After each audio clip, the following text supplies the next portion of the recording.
കോൺഗ്രസ് നേതാവ്, അതായത് war room, ഇന്ദിരാഭവനിൽ തമ്പടിച്ച് war room നിയന്ത്രിച്ച അതിന് നേതൃത്വം നൽകിയ PM നിയാസുണ്ട്.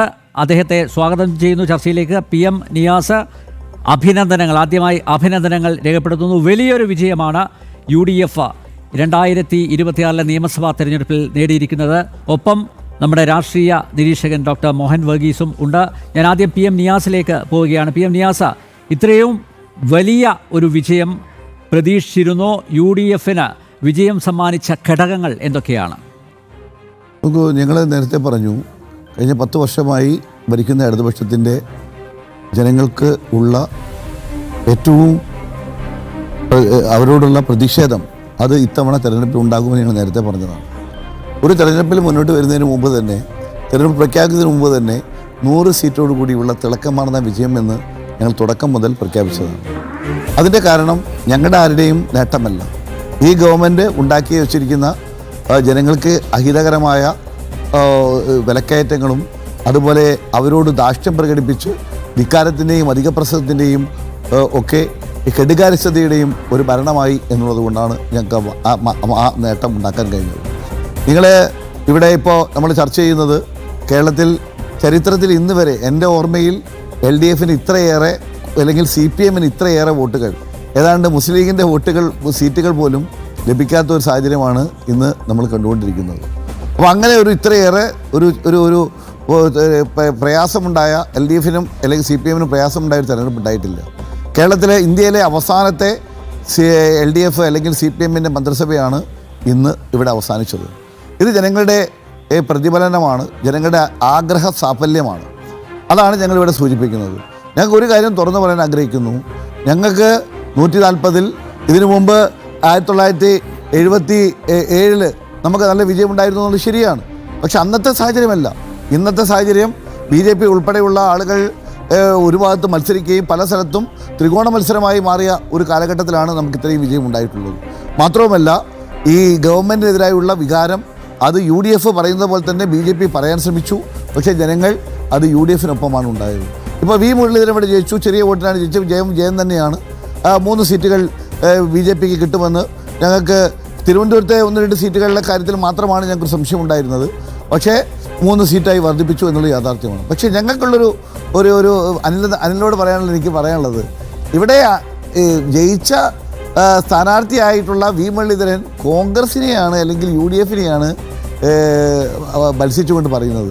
UDFനെതിരായുള്ള വികാരമാണെന്നാണ് പറയുന്നത്. അതെങ്ങനെയാണ് UDFനെതിരായുള്ള വികാരമാകുക?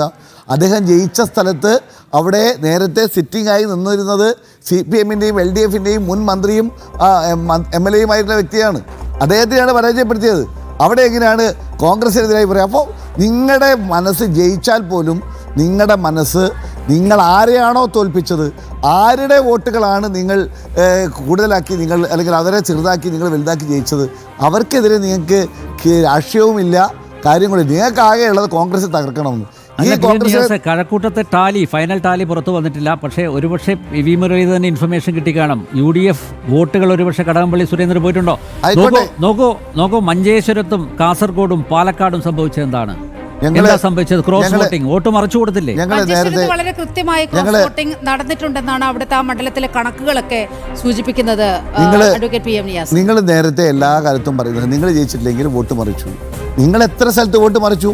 കഴിഞ്ഞ 2021 ഞാൻ മത്സരിച്ച സമയത്ത് ഞങ്ങളുടെ കോഴിക്കോട് ജില്ലയിലെ കുറ്റ്യാടിയിൽ ഞങ്ങൾ തോൽക്കുന്നത് 300 വോട്ടിന്. നിങ്ങളുടെ 1500 വോട്ട് കാണാനില്ല. ഞങ്ങളുടെ നാദാപുരത്ത് അന്ന് K പ്രവീൺകുമാർ മത്സരിച്ച് തോറ്റത് 3000 വോട്ട്. നിങ്ങളുടെ 4500 വോട്ട് കാണാനില്ല, ആവിയായിപ്പോയി. അങ്ങനെ കേരളത്തിൽ നമ്മുടെ ഇന്നത്തെ രാജേഷ് മന്ത്രി മത്സരിച്ച തൃത്താലയിൽ നിങ്ങളുടെ വോട്ടുകൾ, ആ വോട്ടുകൾ ഞങ്ങൾ പരാജയപ്പെട്ടതിനേക്കാൾ കൂടുതൽ വോട്ടുകൾ ആവിയായിപ്പോയി. അപ്പോൾ അതൊക്കെ എങ്ങനെയാണ് പോയത്? ആവിയായി പോയത് പെട്ടെന്നൊരു സുപ്രഭാതത്തിൽ കഴിഞ്ഞ എല്ലാ തെരഞ്ഞെടുപ്പിലും ഉണ്ടായിരുന്ന വോട്ടുകൾ പെട്ടെന്ന് കുറയുകയാണ്. അത് ചില നിയോജകമണ്ഡലത്തിൽ മാത്രമാണ് ആ പ്രതിഭാസം ഉണ്ടായത്.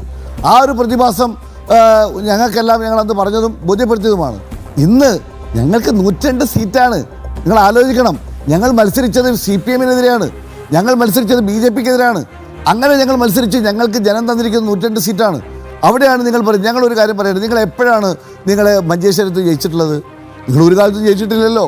ഇല്ല, അതെന്തുകൊണ്ടാണ് ജയിക്കാതിരുന്നത്? എന്തുകൊണ്ടാണ് നിങ്ങൾ ജയിച്ചിട്ടില്ലല്ലോ. അതിന്റെ ശ്രീ പി. വോട്ട് ചെയ്യേണ്ടത്. അതിന്റെ ഒരു ചെറിയ അടിസ്ഥാനം ഉദാഹരണം പറയാം. എന്താണ്? ഒരു ചെറിയ ഉദാഹരണം പറയാം. കഴിഞ്ഞ തെരഞ്ഞെടുപ്പിൽ 55,000-ലധികം വോട്ട് CPM-ന് ഉണ്ടായിരുന്ന ഒരു സ്ഥലമാണ് മഞ്ചേശ്വരം എന്ന് പറയുന്നത്.